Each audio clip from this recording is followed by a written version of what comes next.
வணக்கம். இன்னைக்கு நம்ம பார்க்க போறது ஒரு ஸ்டார்ட் அப் பத்தி. புத்தாக்கத்தோட எதிர்காலத்தையே மாத்தி எழுதுறதுக்கு ஒரு வரைபடத்தையே உருவாக்கியிருக்காங்க. அந்த கம்பெனியோட பேர் தான் கியூபிஸ். வாங்க அத பத்தி இன்னும் விரிவாக பார்க்கலாம்.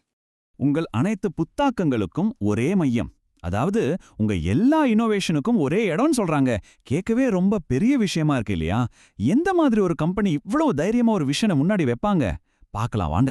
இந்த ஒரு தைரியமான வாக்குறுதிக்கு பின்னாடி இருக்கிற கம்பெனி தான் இது, கியூபஸ் குரூப்ஸ் ஆஃப் டெக்னாலஜி, சுருக்கமா சிஜிடின்னு சொல்லலாம். நாம இப்ப பார்த்துட்டு இருக்கிறது அவங்களோட வெப்சைட்டோட ஒரு சின்ன கிளிம்ஸ். சரி, ஒரு கம்பெனினா அதோட ஃபவுண்டர் யாருன்னு தெரிஞ்சுக்க ஆர்வம் இருக்கும்ல. வாங்க அவரோட கதைக்குள்ள போகலாம். ஆனா இங்க ஒரு சின்ன சர்ப்ரைஸ் இருக்கு. இவர் தான் அந்த ஃபவுண்டர், ஜமால் அஷ்ரஃப். இவரை பத்தின ஆச்சரியமான விஷயம் என்ன தெரியுமா? இப்ப நம்ம பார்க்க போற எல்லா ப்ராஜெக்ட்டுகளையும் இவர் ஒட்டையாளா டெவலப் பண்ணிட்டு இருக்காரு. இந்த டைம்லைனை கொஞ்சம் பாருங்களேன். 2008ல பிறக்கிறாரு, 2024ல கம்பெனி ஆரம்பிக்கிறாரு. கணக்கு போட்டு பார்த்தா வெறும் 16 வயசு. யோசிச்சு பாருங்க, 16 வயசுல ஒரு டெக்னாலஜி கம்பெனியே ஆரம்பிச்சிருக்காரு. உண்மையிலே நம்ப முடியாத ஒரு விஷயம். சரி, இந்த சிஜிடி கம்பெனி ஒரே ஒரு ஐடியாவோட மட்டும் நிக்கல. அவங்களோட போர்ட்ஃபோலியோவை பாத்தீங்கனாலே தெரியும் அவங்க பார்வை எவ்வளோ பெருசுன்னு. இதோ பாருங்க அவங்களோட ப்ராஜெக்ட் லிஸ்ட். எம்பிஏன்னு ஒன்னு இருக்கு, அது ப்ராஜெக்ட் மேனேஜ்மெண்ட்டுக்கு. பில்மீனு பில்லிங்குக்கு ஒன்று, அப்புறம் ஸ்டூடெண்ட்ஸ்க்காக ஆக்சியல் ஏஐ. அது மட்டும் இல்லாம கேமிங், என்டர்டெயின்மெண்ட், ஐஓடி, மெக்கட்ரானிக்ஸ்னு எல்லா பக்கமும் இறங்கியிருக்காங்க. இப்படி பலதரப்பட்ட ப்ராஜெக்ட்டுகளை ஒன்னா இணைக்கிறது தான் இந்த கம்பெனியோட லோகோ. இது அவங்களோட பரந்த நோக்கத்தை ஒரே அடையாளத்துக்கு கீழே கொண்டு வருது. ஓகே, இப்போ அவங்களோட முக்கியமான ப்ராஜெக்டான எம்பிஏ பத்தி கொஞ்சம் டீப்பா பார்க்கலாம். அது எப்படி வேலை செய்யுதுன்னு தெரிஞ்சுக்கலாம் வாங்க. இதுதான் எம்பிஏ, அதாவது மல்டி ப்ராஜெக்ட் அசோசியேஷன். இதோட நோக்கம் ரொம்ப சிம்பிள். ஒர்க் ஃப்ளோவை ஈஸியாக்கி ரிசல்ட்டை அதிகப்படுத்தணும், அவ்வளவுதான். இதுல ரொம்ப இன்ட்ரெஸ்டிங்கான ஒரு விஷயம் என்னன்னா, இதுல இருக்கிற ரோல்ஸ் தான்.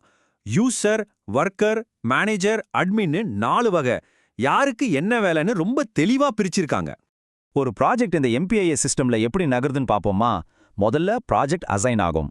அதை யார் முதல்ல ஏத்துக்கிறாங்களோ அவங்களுக்கு அந்த வேலை. அதுக்கப்புறம் மேனேஜர் குவாலிட்டி செக் பண்ணுவாரு. கடைசியா யூசர் ஓகே சொன்னதும் ப்ராஜெக்ட் முடிஞ்சது. ரொம்பவே ஒரு சிஸ்டமேட்டிக் ப்ராசஸ்.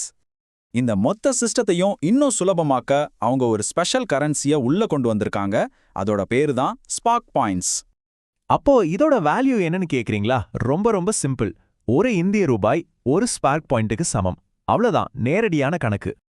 இப்போ இந்த கம்பெனியோட எதிர்காலத்தை பத்தி பார்க்கலாம். அவங்களோட பிளான் வெறும் சாஃப்ட்வேரோட முடியல, அதுக்கு மேலேயும் இருக்கு. அவங்களோட ஃபியூச்சர் கார்ப்பரேட் ஸ்ட்ரக்சர் இப்படி தான் இருக்க போகுது.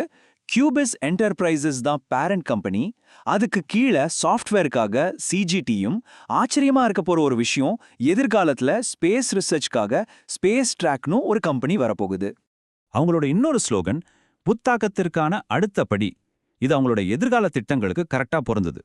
குறிப்பா 2026ல ஒரு பெரிய விரிவாக்கத்துக்கு பிளான் பண்ணிட்டு இருக்காங்க. இத்தனை விதமான தயாரிப்புகள், வானத்தை தொடர அளவுக்கு ஒரு பார்வை, இதெல்லாம் வச்சுக்கிட்டு இந்த இன்னோவேஷன் ஹப்போட அடுத்த கட்ட மூவ் என்னவா இருக்கும்? உண்மையிலேயே யோசிக்க வைக்கிற கேள்விதான் இல்லையா?